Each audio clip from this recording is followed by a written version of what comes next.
La vérité choquante sur les appels de vente. Dans cette vidéo, je vais vous montrer 3 erreurs qu'il faut surtout pas faire quand vous faites de la prospection au téléphone en freelance. C'est des erreurs que 90 des freelances font quand ils commencent à appeler. La première erreur, c'est justement déjà de commencer sa prospection avec une phrase d'accroche banale. Ce que vous allez dire et les premières phrases qui vont sortir de votre bouche, c'est les choses les plus importantes de l'appel. En 3 secondes, la personne en face va se faire un avis sur vous et va savoir déjà à l'avance si elle va vous recaler ou pas. Et une bonne phrase d'accroche et un chiffre, quelque chose qui va vous marquer et une phrase qui va accrocher la personne.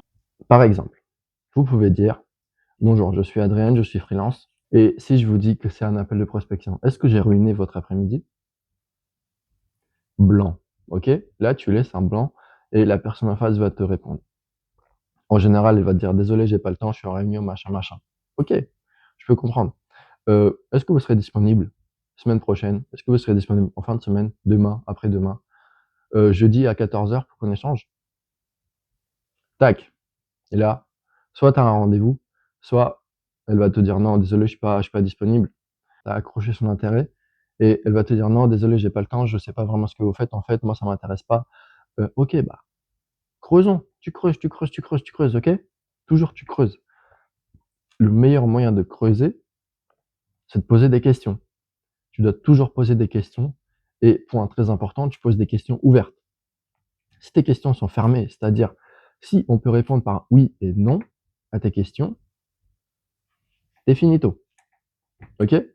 En 30 secondes, le mec, il va fermer le téléphone parce qu'il va perdre son temps avec un mec qui lui pose des questions fermées. Ce que tu dois faire, c'est le faire parler le plus possible. Deuxième erreur, OK? Tu dois pas être celui qui parle le plus.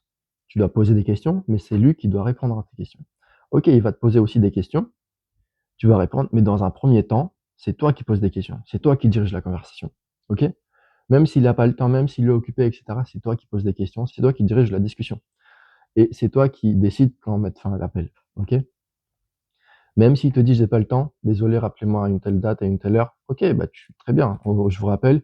Est-ce que je peux vous envoyer une confirmation par mail, voilà, en Teams? Ça s'appelle 15 minutes. Tac, là, c'est un rendez-vous et du coup, là, tu as calé un créneau dans son agenda et une fois que tu as calé un créneau dans son agenda, c'est beaucoup plus simple de rentrer en contact avec lui, de discuter. OK, tu as 15 minutes, mais c'est déjà mieux que 2 minutes, OK? Et s'il y a un intérêt, bah, vous allez parler un peu plus et ça va pas être 15 minutes, en réalité, ça va être 30 minutes. OK, s'il a vraiment que 15 minutes, très bien, ça va être que 15 minutes, mais après, à la fin, bah, ce que tu peux lui faire, c'est: «OK, bah, si vous avez plus de temps, plus de questions, je sais pas». En fait, tu vas essayer d'aller plus loin. OK, pour vous, c'est quoi la prochaine étape? Est-ce qu'actuellement vous avez des besoins en cours? Voilà, est-ce que moi je fais ça, moi je fais ci, je peux vous accompagner sur ça? Bah, en fait, là, comme vous êtes très occupé, j'aurais besoin d'un peu plus de temps, 30 minutes pour en discuter un peu plus, que vous m'expliquiez un peu plus votre projet et voir si ça peut correspondre à mes compétences. Voilà, tu diriges les choses. Troisième erreur, la gestion du temps. Au téléphone, tu dois être maître du temps, OK? C'est toi qui diriges le temps. C'est toi qui dirige quand mettre fin à l'appel et c'est toi qui dirige combien de temps ça dure, OK? C'est-à-dire, même si en face tu as un directeur qui est occupé, qui est en réunion, machin, on s'en fout. OK, tu respectes son temps, tu vas pas prendre 30 minutes pour discuter avec lui, déjà, c'est pas sûr qu'il te les donne, mais si tu y arrives, franchement chapeau. Maintenant, ce qu'il faut faire, c'est comme la personne en face, elle a pas le temps, au maximum 4-5 minutes, ça doit être plié, OK?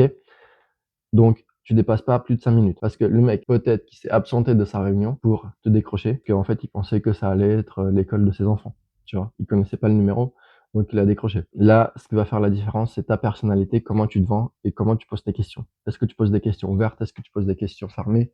En fait, on revient aux 2 premières erreurs. Savoir quand fermer, savoir poser des questions ouvertes et enfin diriger la discussion. Au bout d'un moment, c'est lui qui va te poser des questions, c'est lui qui va venir vers toi, qui va te poser des questions, qui va te demander: OK, mais vous faites ça, OK, est-ce que vous maîtrisez cet outil-là? Est-ce que vous maîtrisez cette techno? Est-ce que vous savez faire ça?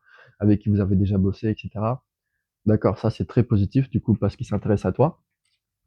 S'il s'intéresse à toi et il t'a dit précédemment qu'il a pas le temps, du coup tu peux lui dire: «OK, bah, je peux vous répondre rapidement, mais si vous voulez on peut échanger, 20 minutes la semaine prochaine, 20 minutes jeudi prochain, voilà et puis, 20 minutes à 14h jeudi prochain, tu cales un rendez-vous» et il va dire: «Non mais je suis pas sûr, j'ai pas trop le temps, machin».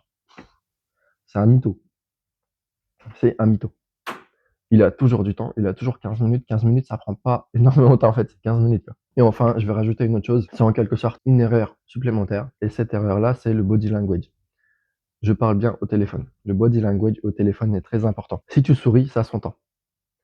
On va être beaucoup plus enclin à écouter quelqu'un qui est souriant, qui se tient droit, qui regarde devant lui, que quelqu'un qui est comme ça, qui est recroquevillé sur lui-même, qui est comme ça, je sais pas, au téléphone, machin, qui a pas d'énergie, qui est mou, qui est lent. Ok? Ça, c'est du body language. C'est des choses très importantes et pour lesquelles il faut tenir compte. Donc, c'est quelque chose qui peut faire vraiment la différence parce que ça va se sentir au téléphone.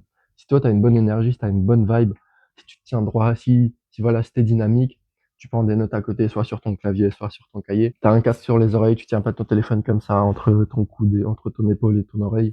Ça, c'est des choses qui vont faire la différence. Mets-toi dans de bonnes conditions pour travailler, pour faire de la prospection. Enlève toutes les distractions autour de toi, enlève tout ce qui va pas être utile, tu enlèves tout, vraiment tout. Tu gardes une feuille, un stylo, ou alors ton clavier et ta souris. Et puis bah tu fais que ça, ok? Tu te concentres que sur ça.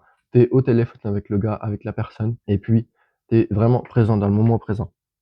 Tu te tiens droit et tu regardes devant toi. Ok, si t'as un mur blanc devant toi, ça va te faire chier au bout d'un moment. Mets-toi dans une bonne position, mets-toi dans un bon environnement pour travailler, faire de la prospection. Ça, c'est ce qui va faire toute la différence. Regarde, premier lien en description, tu vas trouver des vidéos privées qui sont pas sur YouTube, que tu vas recevoir par mail et qui vont te permettre d'optimiser et d'automatiser ta prospection, que ce soit par mail ou par téléphone. Ces vidéos-là sont réservées à des personnes qui veulent avancer dans leur objectif et qui veulent avancer en tant que freelance. Je te remercie de m'avoir écouté et moi je te dis à la prochaine vidéo. Ciao.